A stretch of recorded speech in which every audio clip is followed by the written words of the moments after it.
You can have an accessory dwelling that's separate. You can have an accessory dwelling that's attached to your property. And you could, of course, you could make a garage space into an accessory dwelling.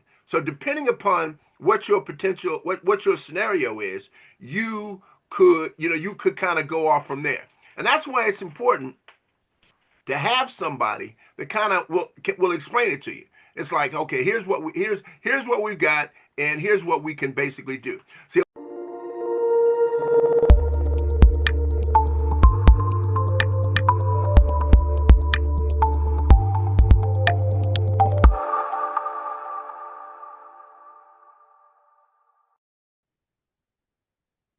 Good evening, good people. Welcome to another 203K Tuesday.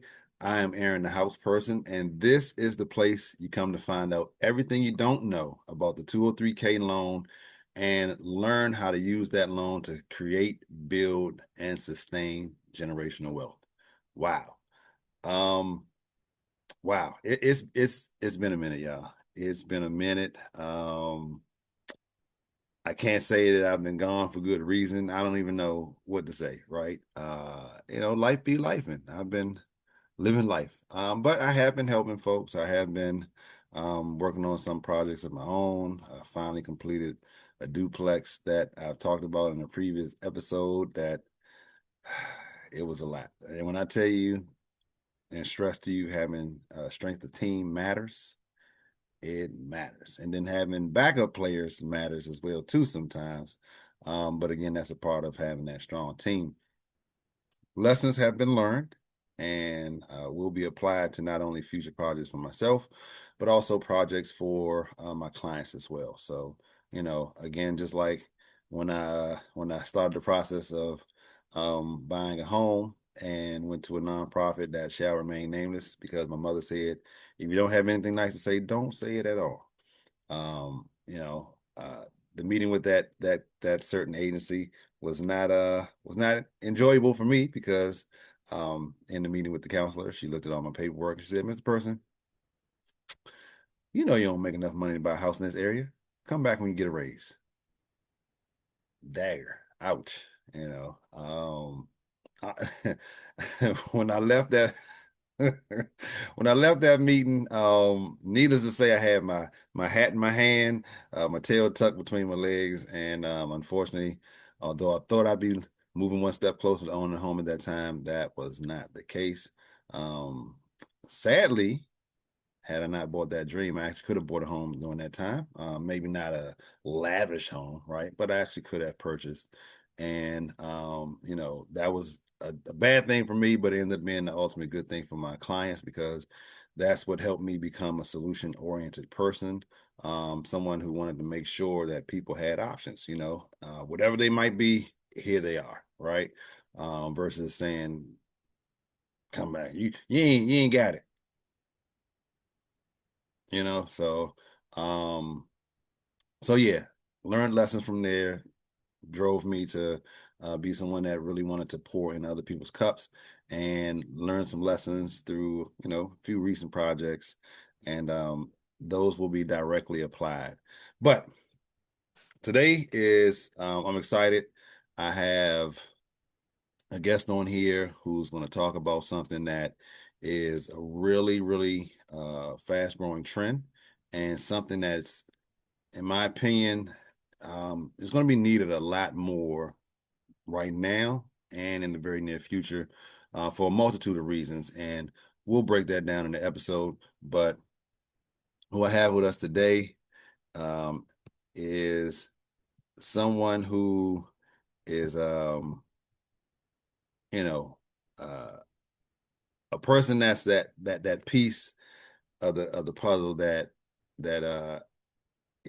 just really just makes things work. So I talk about the 203K start lineup and talk about how that forges your contractor. And having a strong contractor on your team is extremely important, right? Each member of your starting lineup is critically important to your success. But as the contractor is that power, that old school power forward, doing the heavy lifting, doing all of the, that work of bringing the idea to reality. Um, It's very important piece. So today we have Mr. Glen Thomas II, and he is of the Thomas Group LLC. And the Thomas Group is a multitude of things, but here's what they do in their words. We facilitate sales and purchases of real estate and businesses. We buy, we sell, we develop. We collaborate and or bring it together. We can utilize crowdfunding. We can do blockchain and or tokenization. We can make your project highest and best. We can manage your construction project. And their slogan is, we solve real problems. We provide real solutions. We are the real solution team. So I want to bring Mr. Glen Thomas up with us. Let me join him in. And y'all know sometimes I had those technical difficulties. It's been a while since I shot an episode and interviewed anyone. So bear with me. We're going to get through it. We're going to get through this together. But we're going to have a good time while doing it. Glenn, how we doing today? Uh-oh. Got to unmute. Let me, you hear no worries. How we doing? I'm doing fantastic. All right, all right. So I can hear you loud and clear. Um, could you hear me introducing you? Yes. Okay, No, I didn't hear you introduce me. you didn't You hear. kind of popped in. Okay, all right. Well, it was good. Trust me. No, I didn't hear I brought, I'm not, I'm not just not Kings of Comedy. I'm not, Steve Harvey, but I try to channel some of that mojo to, to bring my Right. guest Oh, here. you So got it. You got it in you for sure, man. As a matter of fact, I think I've seen you before in that environment. Maybe I've watched something that you put out before. I mean, it's possible, Right. I may have shot an episode or two somewhere, but so today I didn't actually tell everyone what we're talking about, right? Well, I guess Okay. they will know because they see the title. But um today I wanted to talk about ADUs, and it's a lot of um it's a lot of things going on. As of right now, it is September 2025, and you know it's a lot going on, especially Right. in the DC metro area is what I grew up calling it, but as some people refer to it today, the DMV. There are a lot of changes, a lot of things are changing quickly, and we can argue either way whether they're good or not. That's but here's what we do know, Hmm. that the cost of things are going up. Right. Um, and historically speaking, the cost of things always go up. Hmm. So with that being said, uh, people will need to tighten up their belt straps a little bit, and make some life adjustments. And what we're going to talk about today is, in my opinion, a life adjustment that can really open up a lot of doors for people. So, Right. um, what I like to do with these interviews, I like to jump right into the questions. Hmm. And then on the back end, we can talk a little more about yourself, about, your business, just anything else real estate related, and just see where the conversation goes. Is that cool? That's fine. All right. So first and foremost, what is an ADU?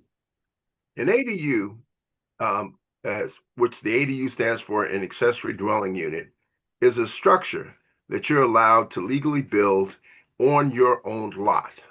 And that structure can have its separate plumbing, separate electric. It could have everything is separate. It doesn't have its own address, and you are taxed as one parcel. But for renting purposes, for legal purposes, besides for selling, it is a separate property on the same address. Okay. Okay. Cool, cool, cool.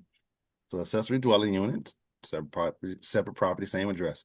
What are what have you seen like being the most common, like, or practical uses for ADUs? When you opened up, Aaron, you really kind of hit the nail on the head. in regards to with times being more financially demanding, their jurisdictions recognize that they want to provide, they need more income, and they provide an opportunity for people to continue to live in predominantly areas that have more density. Metropolitan areas across the country are being allowed to increase their density. And increasing their density means they allow for you to basically build more on your lot. If I can just kind of go into something else real quick. I think everybody in the district probably recognizes that those townhouses, the rooms in the back of the townhouses used to be screened in porches. And eventually everybody closed their screened in porches. So the city had to allow for people to do that and make it into a livable structure. They had to make the decision, oh, are we going to let people do that? And they make that decision on the basis of, oh, now they can rent it out. Oh, now they can accommodate more people. Oh, and it means more tax dollars for us.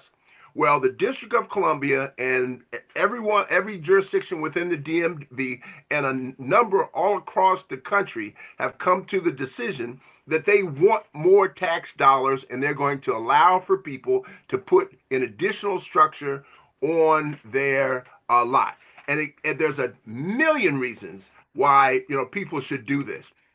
If you have an elder child that may be slow to launch or may not be slow to launch, they may be working on something specific, you can allow for them to live in an accessory dwelling. And it'd be unlike them living in your basement or disturbing you in your particular household. If you have an elderly parent, now you have the option basically of allowing them to stay on your lot and you can continue to take care of them. If you wanted to, and this is a really, really big one, Aaron, a lot of people in the district are thinking they're getting priced out of the district. But if their finances are correct, what they can basically do is they can build an accessory dwelling and live in the accessory dwelling. The house is now too big for them. So now build the accessory dwelling, pimp it out, make it as clean and nice as you want. You live in it and you rent out the house. And in many areas of the District of Columbia, as you know, you can fetch rents of $3, $4, $5,000 a month. So you could very easily, build an accessory dwelling, rent out your house, and have a net positive, where you can basically do all of this. And not only, we'll get into that a little bit more, but I'm absolutely all on cloud nine as far as building and assisting people in building accessory dwelling. Okay. Okay. Okay. So while we're on the building topic, how long have you been working in the construction industry? I've been in construction for 25 years. I've been building houses, tearing houses down, building townhouse developments, building single family homes for 25 years. There's quite a few structures that I've built, and there are quite a few people that I've worked with where I've assisted them in building structures. Well, you kind of stole my thunder on the next question. I'm still going to ask it, but you kind of already answered it. But so, what types of structures have you built in that 25-year period? Townhouse developments, single family homes. I've worked with, I've been the lead construction person on multifamily developments. So, on a variety of different types of structures, I've basically, they are either my projects or I've worked with people on.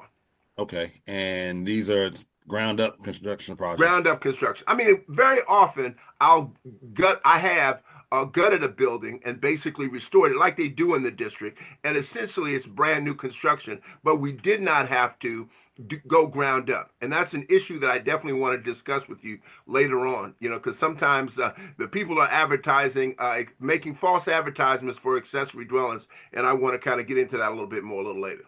Okay, okay, cool, cool, cool. So, and just for folks, if you don't know the terminology, ground up is pretty pretty descriptive actually. So you're building from the ground up, meaning not renovating as an existing space. You're starting from scratch. You may also hear people say stick built, Right. terminologies like that, but that's just saying there was nothing there and we put something there. Everything you see was built by me, well, not me, because I'm not building, but y'all get the point. All right, so you built a lot of different structures in 25 years, and you said multifamily. So, and we're talking about the commercial side, more than 5 units, more than four Yeah, units. yeah, commercial side, but my focus predominantly, because for what I could afford and what I could do was residential single families and townhouse developments. But Hmm. I've worked with people on multifamily units and condos as well, condo conversions. Gotcha, gotcha. So experience personally, and of course helping people as well. So, Correct. combination, good deal, good deal. So, as far as ADUs, which is a house, but Right. a smaller one, have you dove into that side of the business yet? No, I have not built an ADU for anyone. I'm probably going to be building an ADU for myself in the very near future. I've had, quite a number of things that I've basically been working on. What I do right now is I'm a consultant for a bunch of large builders where I locate parcels for them to build on, and I'll consult with them in terms of coming out of the ground and building a structure. My fascination right now with ADUs and my desire to kind of really dive into the space is to provide a vehicle for my kids to Mhm. have a business that is pretty a turnkey that they can go on. Right now, my knowledge resides between my ears. Right. And so people call me all the time and they blow me up on issues, but I can't pass that on. But I can pass on a business where I have 8 to 10 salespeople that are selling 3 or 4 accessory dwellings. That's something because the construction process, although it is um, um, complicated, it's not difficult. Hmm. And if you know the process and if you're familiar with the process, you can make it a cookie cutter, sort of. And I'll go into that. Okay. Okay. Um, Now, as far as licensing and things of that nature, all license bonded, all that good stuff Yes, to yes. When my intention was to retire completely, and I wasn't able to because I had a big heart attack. And when I had a heart attack, basically it hit me very strong financially, and I had to decide which way I was going to go. And because I recognize that basically answering the phone and solving problems for people would not be something that I could, let my kids do or my wife would have access to if something were to happen to me. So as a result of that, I looked around at the landscape and I recognized this emerging monster that is in the process of happening, which are accessory dwellings. And I'm looking at all of the misinformation that's basically out there, and I'm seeing what's happening, and I'm like, hey, this is a perfect space to kind of go into. okay, okay. So you have on the lens of a problem solver, someone who's coming in to make sure people are uh, working with the right type of guidance and not getting, the misinformation and confusing things in the process. And ultimately ended up them having a bad taste in their mouth, telling somebody else, "Oh, you don't want to do that because that's da da da da," because they didn't have the right type of guidance. You hit the nail on the head, and I got to go into that a little bit more. I have at family events.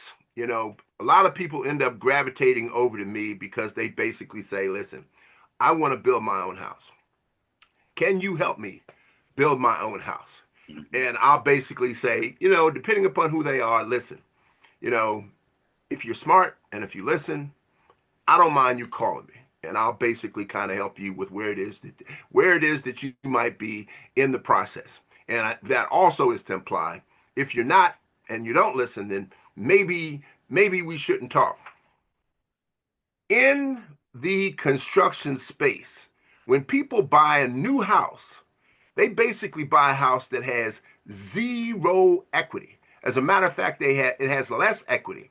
If you find a builder like myself that builds your house, it's very possible that you can build a house on a custom lot and get equity.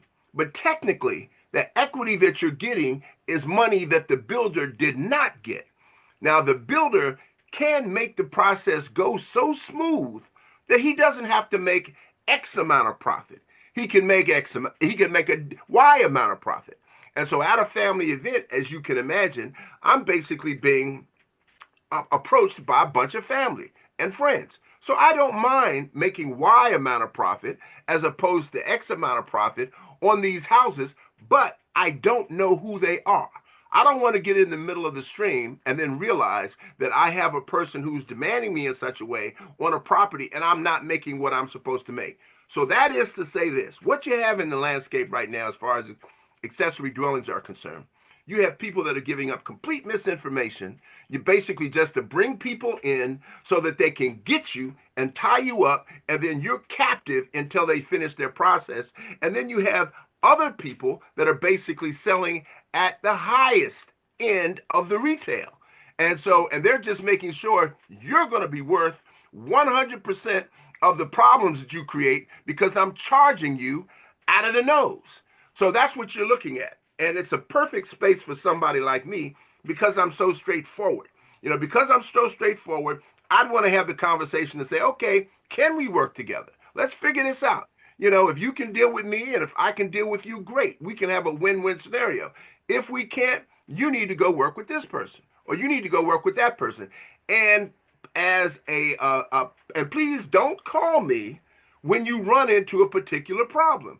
You've got to work it out with them. So, I hope that answered your question, and I hope I didn't kind of, just go off too much.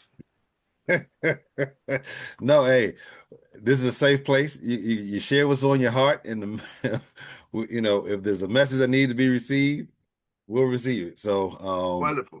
no, but that's understandable. There are, yes, yes,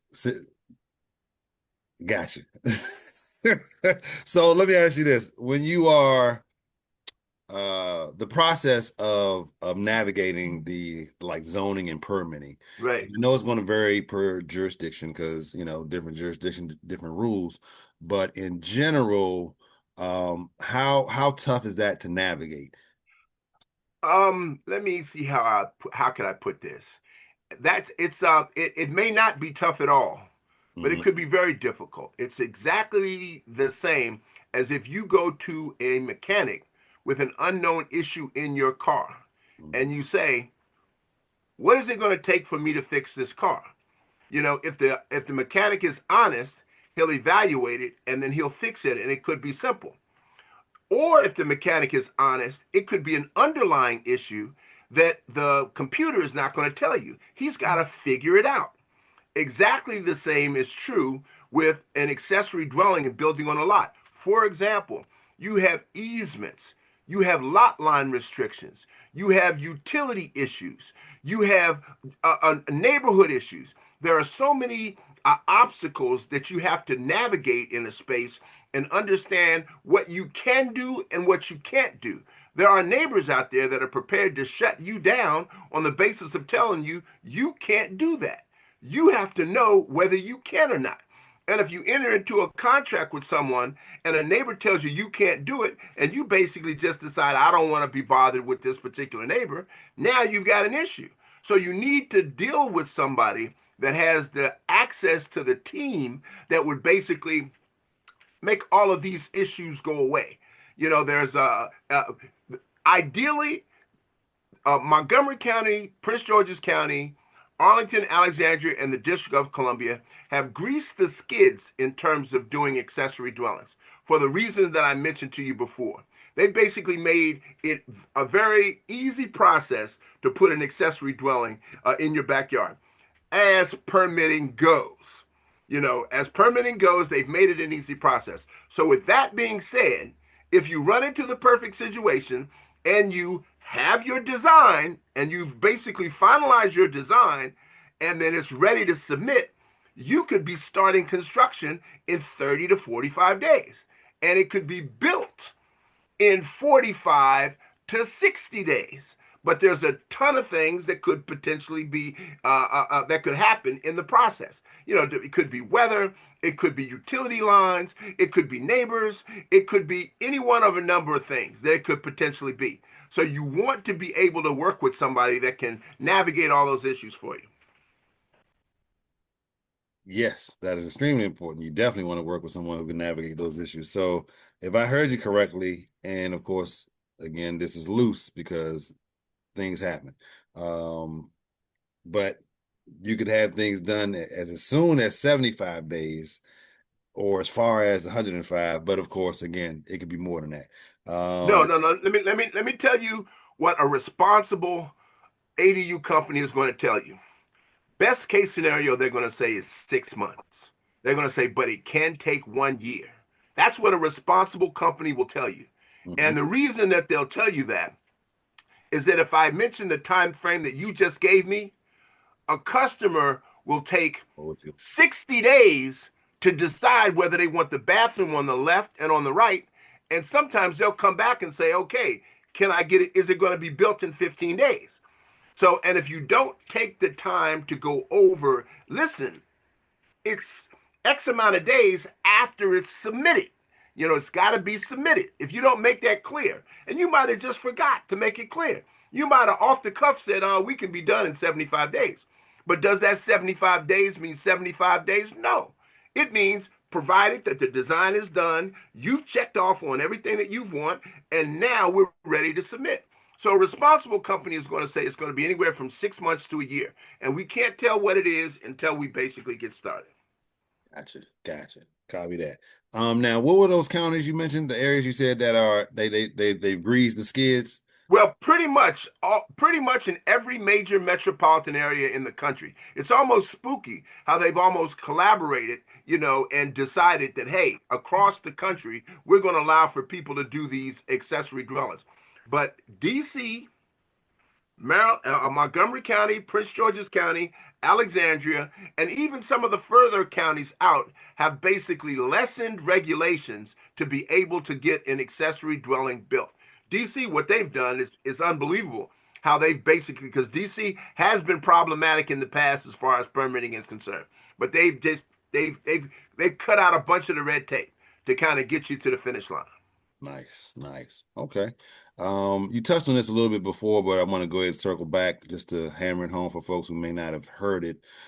Is it possible to build an ADU and get a separate address, utility meters, and mailbox? Yes, you can get it. Well, you can't get a separate address.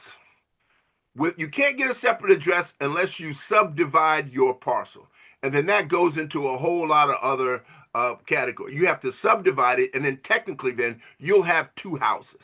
You'll have two houses that could be sold separately, could be titled separately, et cetera, et cetera. That's a different process altogether. That's different than having an accessory dwelling. In that scenario, you'd be building a second separate house that is a smaller house on that lot. Or if your lot is built enough, you just subdivide it and build another house. But as far as the utilities are concerned, yes, you can have separate utilities, but you will have separate utilities from the perspective of it could be it will come to your lot line and then separate. You're not going to be able to have two different sets of utilities coming from the street. This again is an adjunct. This is an apartment. This is a part of your lot. So it will come in as one, and then it will become two. And depending upon how your house is situated and what your budget is, we would have to determine where you want the sewer line to separate, and then how it comes back together. How are the utilities done? Do the utilities done so that it actually comes to the electric? Does it come through your house and is it off of your main panel and then it is basically sent to your accessory dwellings? Will your particular jurisdiction allow for that? So all of these questions are questions that basically have to be answered in terms of, how is it going to be separated? And do I want it separated in a less expensive way, potentially, so that I can save money? Gotcha. Okay, so always first and foremost, you got to work within the restraints of the jurisdiction, and then Correct. there you work within the restraints of your budget needs. Correct. Gotcha, gotcha. Okay. Um, Now we know it varies because just like building a house, it varies, right? Depending on the finishes and really the things you install, whether you did a 2x8 or a 2x10, all that matters. But in general, what what's like the average cost difference between in general, maybe building a completely new ADU or doing like a basement ADU, or like converting a garage or something like that. And again, I know this is, you can't get specific, but just a rough idea. And I know it varies, but go ahead, I'll let you have it. Yeah. If and I'll basically defer back to if you were to ask any contractor that does ground up or that does guts or that does or will do renovations, if you were to ask them that question, sight unseen, they'll be able to basically tell you that my cost, what I'm going to charge you to do this is going to be between 175 and $350 a square foot. Now, at the lower end of that is almost all cost. But if you have a garage, some of those costs are gone because you already have a structure that's there. Depending upon where your lot is situated, some of those costs are gone. But if you have a lot that has no structure on it, and as it typically is, it's sitting on the back alley, or it could be landlocked, that's in an area, let's say worst case scenario, that it's in Georgetown and you have neighbors that are just going to be horrible, and you know that the people are going to want the highest end finishes. I mean, not the highest because they can go off the charts, but really high end finishes. Then you may be looking at $350 a square foot is what you're basically looking at. But typically speaking, any general contractor will tell you that I can build a house for you for about $250 a square foot. And they're comfortable with what their margin basically is.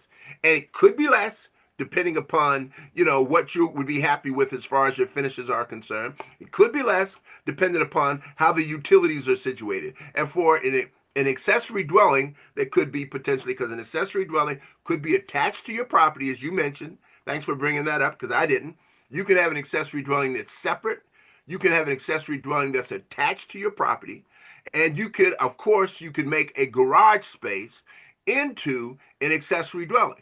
So depending upon what your potential, what your scenario is, you could kind of go off from there. And that's why it's important to have somebody that kind of will explain it to you. It's like, okay, here's what we've got, and here's what we can basically do. See, a lot of times people get kind of pigeonholed into doing things a certain way. They may have a 10 by 10 garage in their backyard, and they might decide, man, I really want this garage incorporated into my accessory dwelling. But the reality of the matter is the cost may end up being exactly the same or more because of the block that were used on those is so thick and the foundation is so bad and it's crumbling that it could create more issue than if it were a blank slate. If it were a blank slate where they could come in, run the utility lines, pour the foundation, come up with brick and block, and just take care of it, then it could be less because concrete and block are still the cheapest materials that you could potentially buy. So if you got a good foundation, man, he could do footings, foundation, block fairly inexpensively. So you'd have to be able to speak to someone that would look at it and give you your best evaluation. They would ask you, well, why do you want to keep that garage? And if they basically say, well, I think it would be less expensive, that they would tell them honestly if it will be less expensive. Because the reality is, it could make it easier for me, that there's a structure there, or it may not. So that's very important. But generally speaking, it would be between 175 and $350 a square foot is what the average company is going to want to charge for an accessory dwelling. Okay. Thank you, sir. Thank you, sir. And as far as like uh different designs and things of that nature, like is that something that you could recommend to people, or like do they need to come with ideas on their own, a mixture? What's the Typically situation? speaking, I've built a number of houses for people, And Hmm. typically what I would do is, well, in the District of Columbia, it's fairly restricted because the lot sizes are so small. I'm kind of restricted in terms of what I could put there. Normally, it's a tall house with a fairly small footprint that basically goes straight up. And your lot size is probably going to be something where you're going to have a fairly small footprint because you're still going to have to walk past the accessory dwelling to get to your alley, and you're still going to have a side in many areas. You're going to have a setback on one side or a minimum side yard requirement that you're going to have. So you're going to be limited in terms of what you're not going to be able to put the Taj Mahal in your backyard. So you're going to have some limitations in terms of what you can do. So what I would do is I would start with some suggestions. I'd look at their yard and I'd ask them, well, what do you have in mind? And then on the basis of that, I'd say, here's some suggestions that you would basically that you could work from, and have them go from there. Okay. Cool, cool, cool. Um, Now as far as the scope of work in these types of jobs, does that include, like, I guess, well, what doesn't include, of course the creation of the structure, but would that include like the landscaping and all that good stuff, or is that something separate? Yeah, that's an excellent question. I'm gonna use this as an opportunity to tie a couple of things together, if you don't mind. No problem. You asked me what was the basically the general cost in order to build something.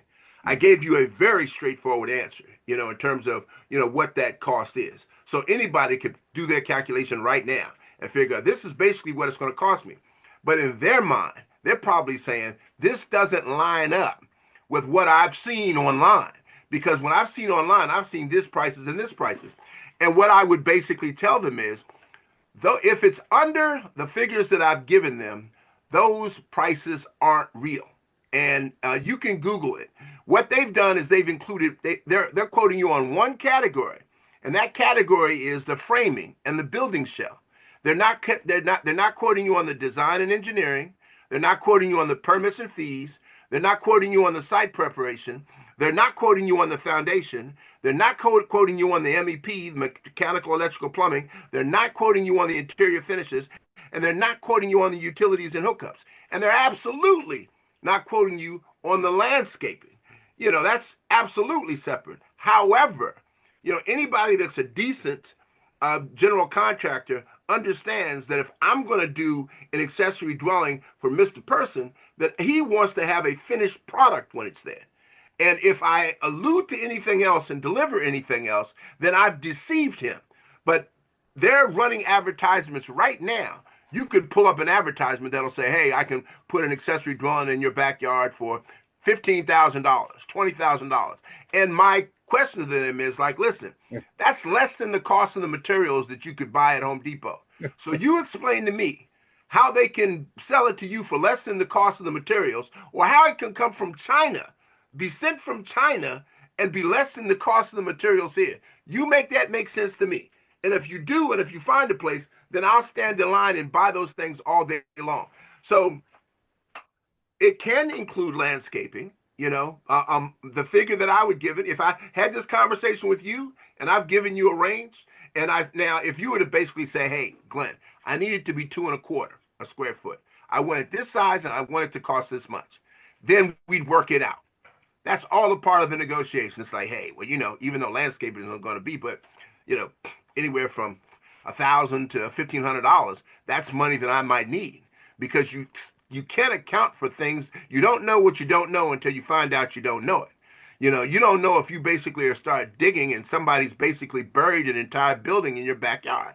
And the average contractor is going to come and tell you, hey, you have the old garage that's completely broken down and in the backyard. I can't just easily build this up. I got to stop every 5 minutes and pull out a rock and put it to the side. And they're going to use it as an This is huge, Aaron. This is huge. Let me not say most, many of the contractors that do business will use every problem as an opportunity to hit you upside the head. Change order. Every opportunity to hit you upside the head. But if you basically tell a person, listen, provided now, it's not a change order now, not a change order. I'm saying an You're right. eventuality that happens. Right. You're doing something, and then all of a sudden, boom, you run into this. You find out that, oh, the neighborhood basically has done this, that they basically has it so that we can't do this. And then you can't do a specific thing. It might be a corner of your property. You don't know what you don't know until you find out you don't know it. Then when you run into that, and then you say, well, what do we do? It could change the design. It could change any one of a number of things. And so you want to make sure you're working with somebody that doesn't look at every one of your misfortunes as a fortunate opportunity for them. It's Mm. collectively, we're trying to get to the finish line. We're trying to get to the finish line, and let's reasonably discuss how this affects the project. If you're not going to be being reasonable, then you're not a good person for me to work with. We have to figure out how we're going to do this to get to the finish line. Okay. Okay. I like it. Oh man. So okay, you already talked about this a little bit earlier. The question was estimated timeline from permits to completion, but we Right, already kind of covered that. right. But again, if we could just go ahead and just double down on that answer. Yeah, Um, yeah. I'll go into it. I won't spend a lot of time on it, but I'll right. make it abundantly clear. Typically speaking, the first step in it is basically going to be the design. There's going to be some back and forth in terms of, hey, I want this, I don't want this, or whatever. And it's not the design in terms of the which type of a refrigerator, and it doesn't even have to be the design initially in terms of where the kitchen goes as opposed to the front door. The very first thing that you have to decide is the footprint. And now there are certain things that you're going to have to be restricted to. How you're bringing the utilities to your property. That's going to basically determine or assist in determining, your footprint, where your footprint is, how your footprint is. You may have to situate it to a certain portion of the yard so that you can have a direct lateral, for your sewer or for your electric. The first thing you have to do is to determine the footprint. And that doesn't take long. Basically, if all of the buyers are working as one, or if they communicate quickly with each other, then that could be done in a very short period of time. Then after you do that, when I say very short, it could be done in a couple of days. Just a couple of questions, bang bang. Then the next thing you do is you basically determine the size of the spot, the property, the size of the accessory dwelling that you want, and then it's utility. Like for my wife and I, we're still kind of going back and forth, but we will probably do an accessory dwelling to where we just have a master bedroom suite upstairs, and that's it. And then downstairs, it's going to be an open area that could be for entertaining. And then if we should decide that we're going to live there and then, let the kids live in our house, that fits for us. Now I'm leaving money on the table because now it means that instead of renting out a two-bedroom facility, I have to rent out one. But there are things that you can do. I can have two rooms upstairs, and maybe one is a den, or maybe one has a sliding wall. You have to decide basically, what you want. So basically, the design takes maybe 2 weeks if it's working efficiently. After design is done, then you basically have to do the CAD drawings. You have to have your architect do the CAD drawings. That shouldn't be any more than a couple of weeks. If it's any more than a couple of weeks, then you're working with somebody that's either too busy or doesn't have a team to bang that out for you. So it takes 30 days to basically pin down your design. 30 days. Could be less. If I want this here, all I want is this, blah, blah, blah, boom, no problem. So 30 days to do that. Then in the District of Columbia, they're saying from the time of submission to the time that you get your permit, then my understanding is that they've gotten a lot better, that it shouldn't take any more than, say, 45 days. And so in 45 days, now you have a building permit. So if from the time of submission, it could be 30 to 45 days that you have a building permit. And then once you have a building permit, the entire structure can conceivably be built in 30 days. I mean, that part of it, I mean, you guys know how you'll ride past the corner of a area and there's nothing there, and you come back in a week and there's a whole building there. Yeah. The construction process doesn't take a long time. It's just like if the materials are there and if the money is there, bang, bang, bang. You can build with a certain size crew. You can basically build the structure to its completion, and have and be ready to live in 30 days. So, but there's a lot of components that are involved with that. Okay. Okay. Okay. So I want to go back before, actually, you know what? No, let's go ahead and finish through. I do have another question. I'll ask that, but um, as far as like, the general practice or your general practice, once a project is completed, what's the normal flow of things as far as like a walkthrough, punch out list, things of that nature? Right. The typical process is that okay, the design is done. During the course of the construction, there is that we will be explaining the process of what's going on with the construction. We'll be explaining the process. Then, once the structure is completely built, we would coordinate with the property owner and the inspector on when the inspections are basically being done.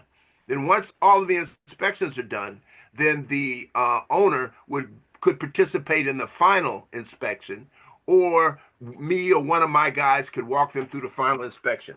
And the final is basically you just walking through, cutting on the lights, you're cutting on the water, you're just kind of walking through. By this time, you've participated in every aspect of this. So you can't get at this particular point and say, how come my sink is not over there? I mean, you've been there the entire time. Right. So, and hold on for a second.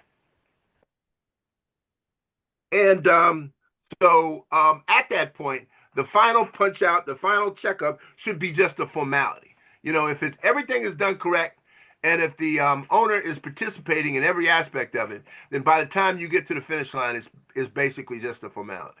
Gotcha. Gotcha. Okay. And last question for the interview portion. Mm-hmm. For someone who wanted to work with you, how could they get in contact with you? Like, what is the process of, having you come out and help them out?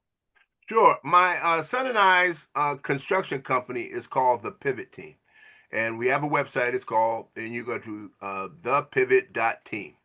And you can feel free to contact me. I don't. Well, should I give my phone number on the podcast, Aaron? Or If you yeah, want it's them to call Glen you. Thomas, 202-327-0196. So, and you could call me, and we can go from there, So, and then I have no problems of basically answering questions with no stipulations in terms of what my expectations are. But I'm not going to participate in kind of ongoing communication to hold a person's hand to try to figure out something on their own. I'll answer a couple questions for them, and then we can go from there. Gotcha. Gotcha. Um, okay. So one of the things you mentioned, we um talked about different costs, and you mentioned a slew of them. Um, can you break them down? So construction talk, I know there's typically two groups, right? So we have the hard costs and the soft costs. Can you Right. break down, those two subjects or those two sections and what's included under them? Absolutely. Yeah, design and engineering. That could be anywhere from $3,000 or $4,000 to $15,000 to $20,000. It really depends on what the situation is and what it is that you have to deal with, and that would include the city, the county fees, in regards to the professional fees, the architect, the draftsman, the expediter, etc. Hmm. Permitting and fees that could be anywhere from two to $10,000 for that. Site preparation could be $10,000 to $30,000 for a site preparation, and then the foundation, it could be 10, 15, $20,000 for the site preparation, and then the framing itself is basically just one small portion of the entire thing, and that is the price that normally these false advertisements are just quoting, and that could be 20, 30, 40, 50, $60,000. And then you got the MEPs, the mechanical, the electrical, and the plumbing. Your cost for that could be anywhere from 15,000 to 50,000, depending upon what type of a system you want to put into your place. And then the interior finishes. That could be anything. depending upon how you want to be. If you want to have a marble and gold, it's going to be outrageous. But typically speaking, it's going to be $25,000 to $30,000, and the utilities and the hookups, depending upon what your situation is, it could be as little as 10,000, and it could be $30,000. So there's basically eight different categories that you have to take care of.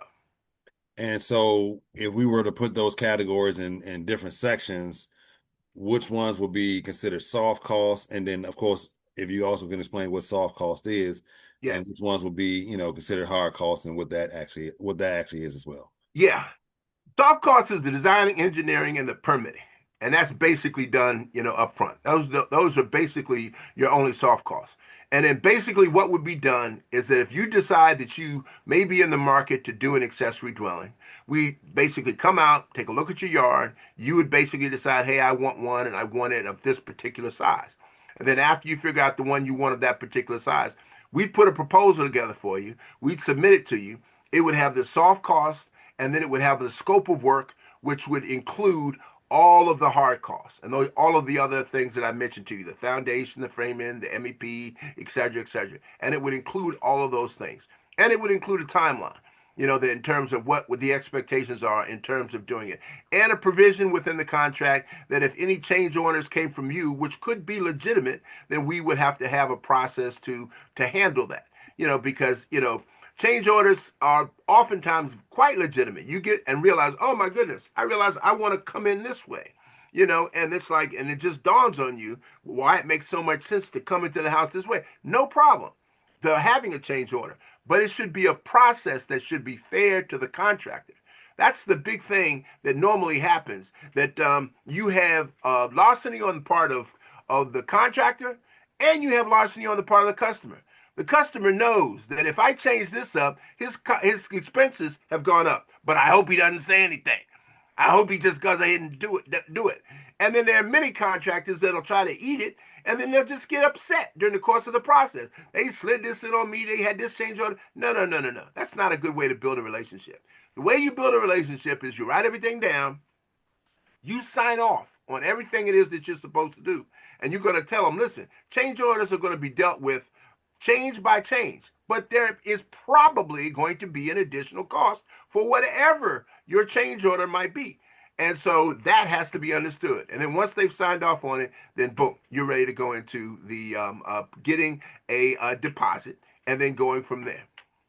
Okay. And just so I can, land the plane and make sure people have a layman's term understanding, the soft cost is for the most part those things that, they're going to need some cash to kind of take care of, because that's not necessarily rolled into the loan.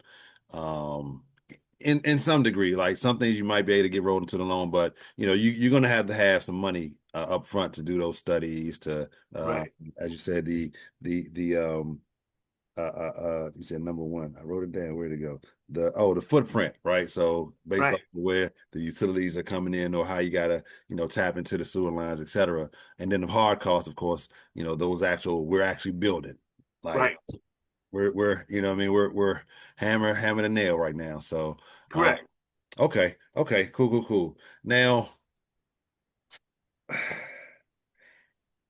we mentioned that well, actually let me back up. Let me ask you this. As far as your 25 years of building, what would you say was um one of the more difficult projects that you've been on and what you learned from that project? Excellent question. I had a development over in Deanwood where Hmm. I had a lot that had extremely difficult topography. My partner, who was also my lender, wanted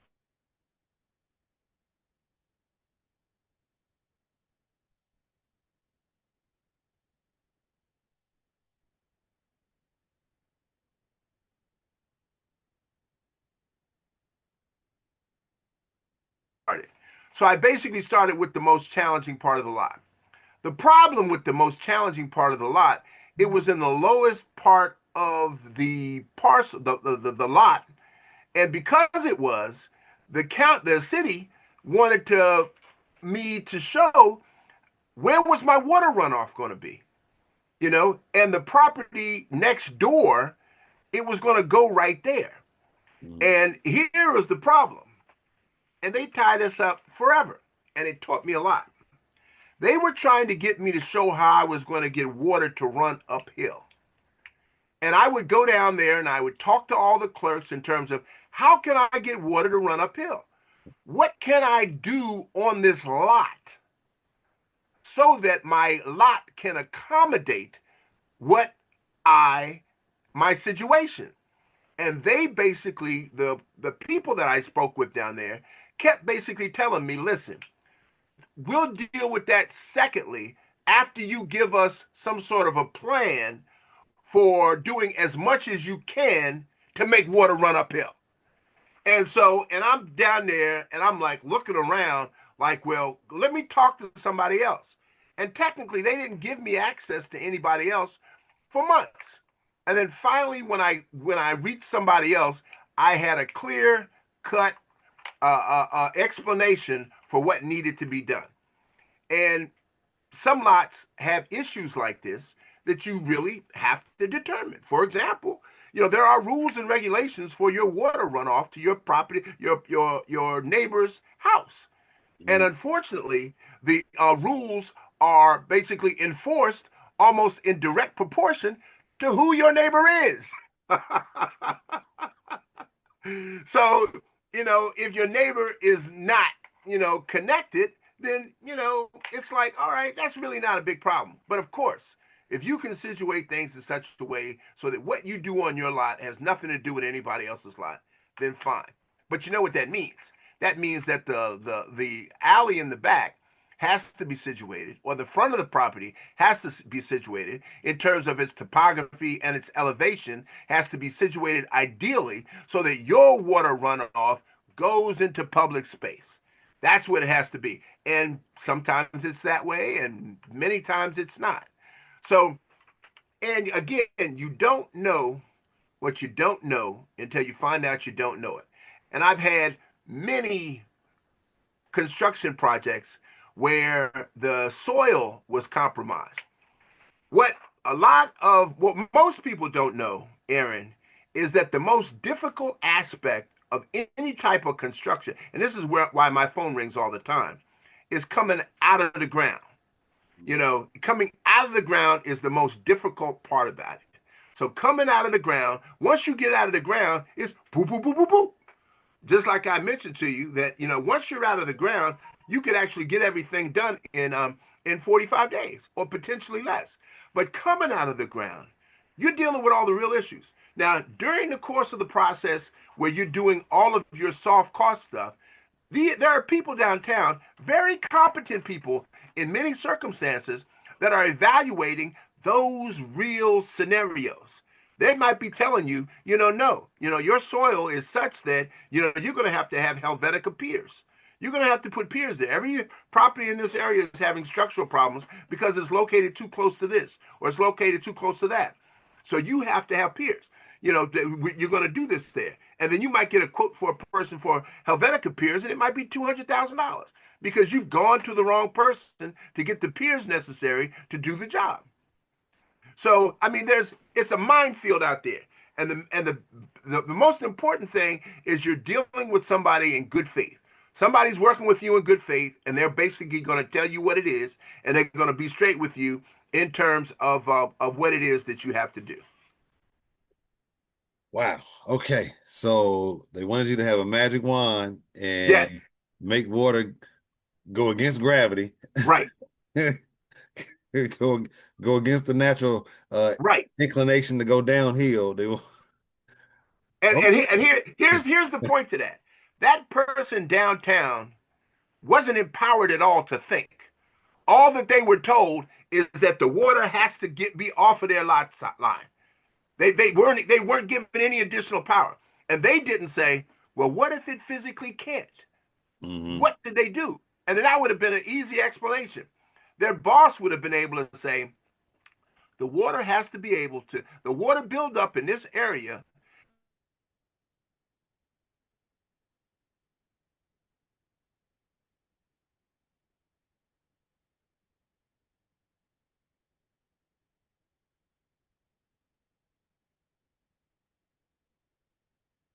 or some type of a system on your lot to be able to accommodate that. And that in itself could raise the cost of your lot tremendously.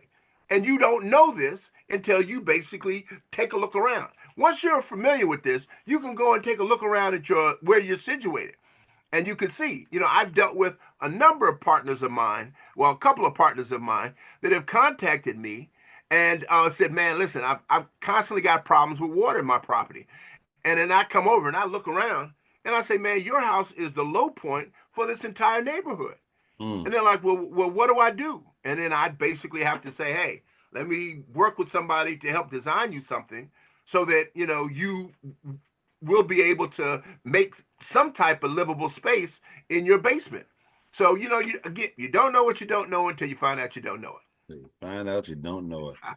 I tell you what, I appreciate you sharing that story because, like you said, you don't know what you don't know until you find out that you don't know it. Right, And a lot of folks, we you're not building houses every day, and I right, don't care how many HGTV shows you've watched. If you're a frequent flyer for all of them. You've seen them from right, start to finish, season one, episode one to the last season, right in the last episode. right, The stuff that you don't see, the stuff that isn't shown, is what Glenn is talking about. These things that mhm, just aren't discussed. You get to see the uh the roses, right? You get to see, all of the finished products, and you get to see a little bit of the process along the way. But there's a lot of the inner workings that aren't right, aired on TV. Those meetings, those frustrations, things of that nature, and just how you get these processes started, right, and the things that you may have to overcome and even decide if this is a project that should take on because it may not right, be feasible for you. So yeah, thank you for sharing the story about the water because I tell you what, anybody that's ever had a flooded basement, uh, right. you know that Mother Nature is going to win. Yeah, you got to So figure that out. yeah, you got to figure that out because if not, Mother Nature is going to win. It's just a matter, not if, just a matter of time. So setting Can yourself I can up I for say something? success. Yeah, absolutely. Here's what I want to say because Mhm. I've kind of I kind of had a tendency to kind of overwhelm people with information that might scare the bejeebies out of them. But Uh-huh. I want to tell them why I'm so excited about accessory dwellings. Hmm. Um, you know, well, after my heart attack, well, before my heart attack, I was basically getting excited about accessory dwellings because I wanted to do something again that was a cookie cutter I could basically pass on to my kids. And there was a time before my heart attack where interest rates were nothing. And I'm going to go back Hmm. to that in a second. With an accessory dwelling, you can actually tell a person, I can increase the value of your property by hundreds of thousands of dollars. And not only is it not going to cost you anything, it's going to put $1,000 to $1,500 a month in your pocket. And a person might say, huh? What do you mean? Let me break it down. The cost of the accessory dwelling is going to be potentially a couple $100,000. You live in an area for if you put a certain size accessory dwelling in your property, which you could do for a couple $100,000, you could rent it out for $2,800 to $3,300 a month. The mortgage on that, I mean, depending upon what your credit is, could be as little as $1,500 a month. So you could make a couple of $1,000s a month renting out an accessory dwelling that's raising the value of your property. So the reason behind it is off the charts. And Aaron, a few years ago, it was absolutely a no-brainer for Hmm. people to do it because interest rates were 2%. Hmm. And just I was too busy and my partner was too busy to put it together quick enough. Hmm. And it was just like, oh my God, instead of on a certain mortgage, you could make $3,000 a month and put an accessory dwelling in your backyard. So the benefits to having an accessory dwelling far, far outweigh the temporary uh, uh, uh, uh, uh, issues that you may have in putting a structure on your lot. Okay, so um, you actually beat me to it. So thank you for sharing that. I was going to ask you, kind of with white gloves a little bit, but your before and after situation, as far as the heart attack, and how that may have invigorated your motivation to really um, get this thing going, Right, and not just, because we talked, of course, before this, but not just from the standpoint of the legacy that you're trying to put together and leave and have available right. for your children, but also just the amount of people that you'll be able to assist. So right now, hold on, let me see.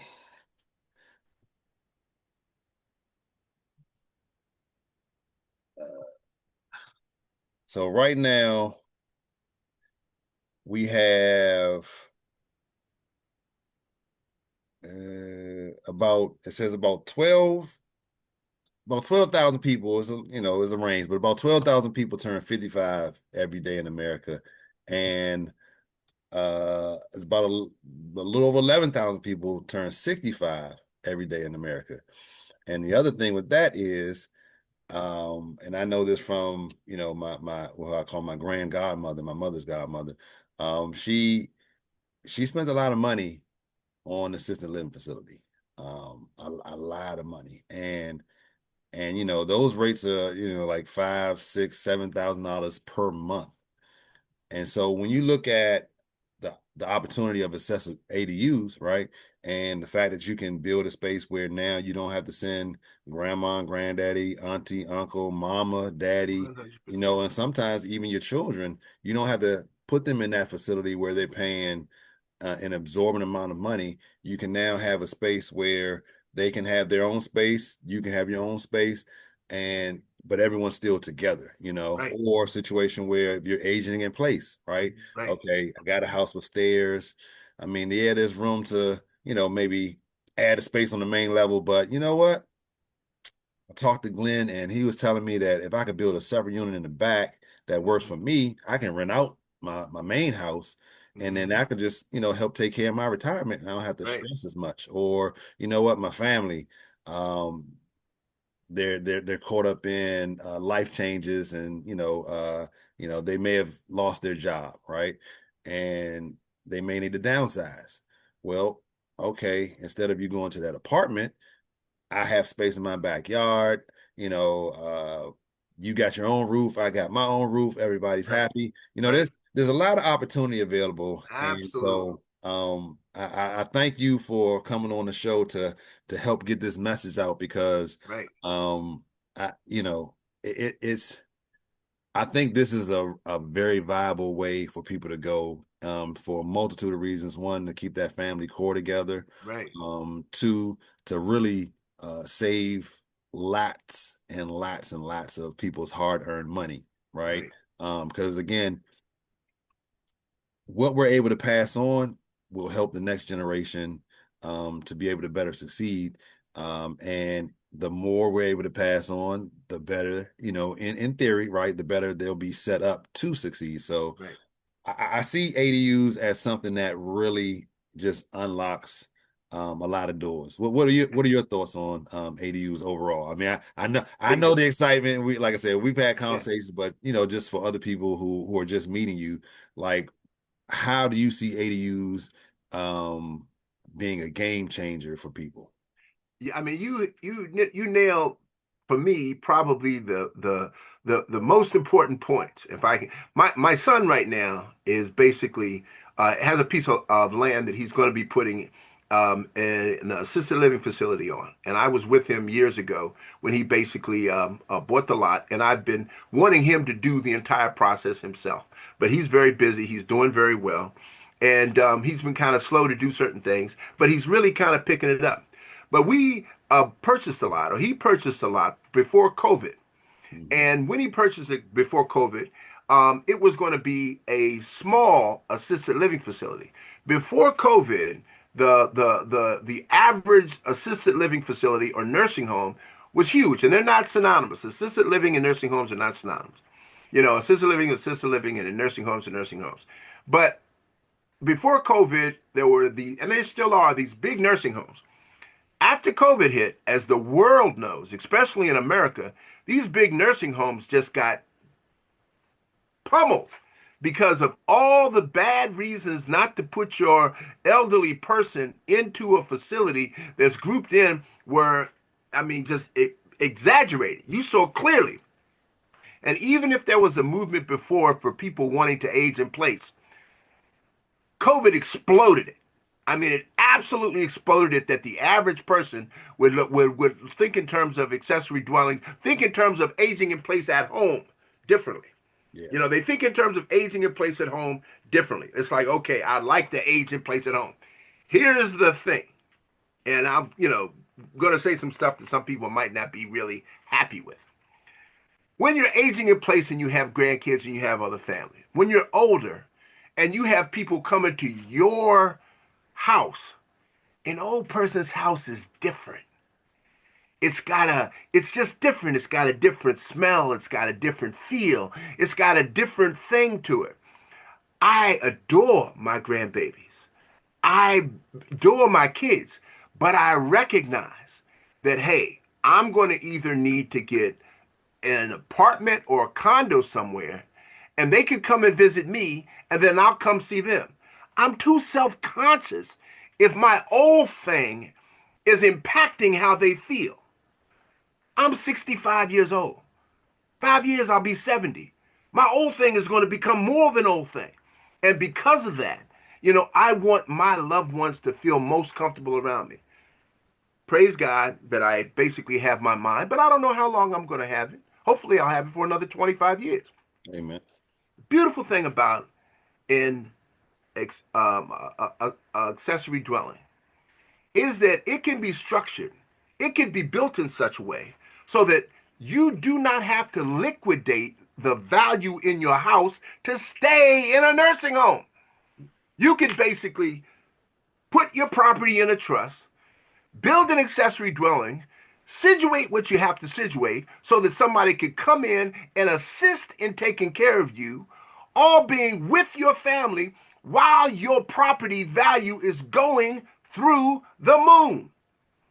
There's only one type of a family or entity that I would say it's not wise for you to build an accessory dwelling on your property.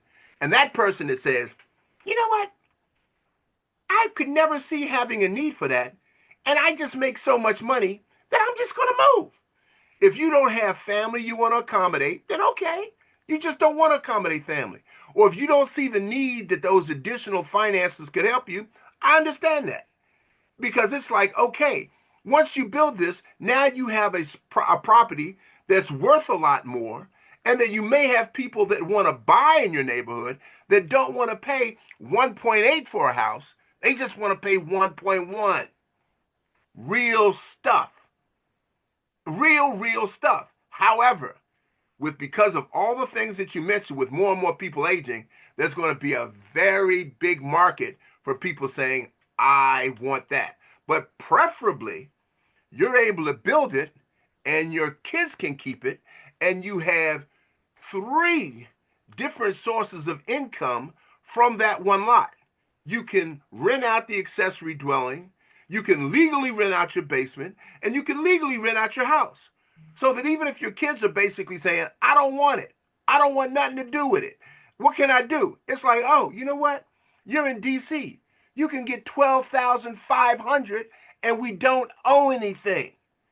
So do you want that 12.5 or do you want to liquidate it and take your 1.5 or 1.6 now and then be wondering, boy, I wish I had that 12.5 coming in every month.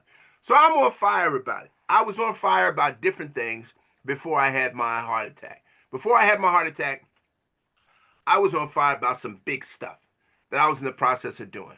The heart attack made me realize, dude, you may not be here for the big stuff. So let me take care of the little stuff that's important to me. And that's my family. So it's like, hey, my son and I are doing a construction company. I've got a few other things I'm doing. I'm going to be building accessory dwellings for other people, people that I get along with. And I'm going to be building an accessory dwelling for myself. And I'm going to be involved in a number of other construction projects. Some houses, et cetera, et cetera. but I absolutely believe in it, and I think that anybody that may be within the sound of my voice is something that you should absolutely consider. But don't get scammed. If it seems like it's too good to be true, it is. All right, man. Well, on that note, Glenn, we're gonna put a pin right there. It works. Again, for the folks who are interested in working with you and your company, how can they get in contact with you? Get my they Let me see here if I can, because I'm let me see here the hold on the, the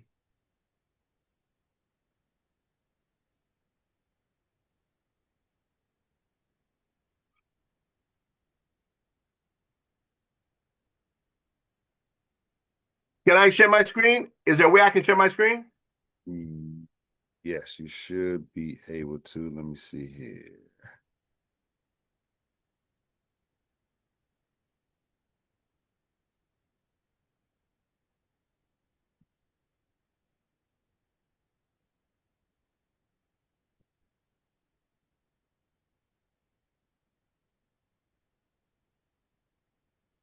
That happened.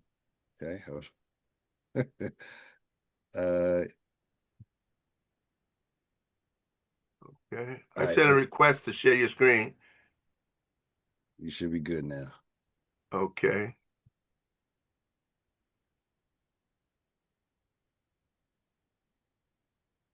Okay. Aaron, you see my screen? Yep. This It's is my son's and my website. Mostly to be a basically his. And in it, you'll see the accessory dwellings, just information about accessory dwellings. We'll give you a free consultation. He does predominantly commercial construction, but I can do HVAC repairs and painting and drywall through the subs that I basically work with. But my focus is going to be on the accessory dwellings. And there are all different types of accessory dwelling structures that you can build, and these are all just uh, uh, uh, templates that I pulled up, but we can build exactly these for you, depending upon how your lot is situated, And if I can, right while I'm here, I will basically uh, anyone can pull these up. It's a case study done by HUD on building an accessory dwelling. And here's the DC manual for homeowners on building ADUs. So these are documents that you can pull up if you want to become more familiar, basically with what the process is. So that's my site. The pivot.team, the contact information will come to me directly for a free consultation. Or you can call me direct, which is 202-327-0196. all right. So, folks, if you haven't learned anything, what you should know right now is that you don't know what you don't know until you don't know. Till Hold you on, until find you out, find out that you don't know it. All right. right, So you don't know what you don't know until you find out that you don't know it. right. Yeah, that's a bar. So we're gonna Yeah. hope we can have in there. But Glenn, it's been an absolute pleasure Oh, again absolutely, speaking to my you, brother. man. Absolutely. I'm Um, looking forward to working with you in any capacity. Likewise, likewise. Let's get out here and keep spreading the good message about how powerful this is for people Yes, to, like I say again, to create, build, and sustain generational wealth. Um, absolutely. Absolutely. Making their life a little easier while they're Right, here, a right. little more enjoyable, all that good stuff. So 100%. looking forward to 100%. working with you, man. But thanks for coming on to the show. Thank you, And man. I appreciate the opportunity. All we right. we, we will be talking soon. Talk to you soon. All right, talk to you.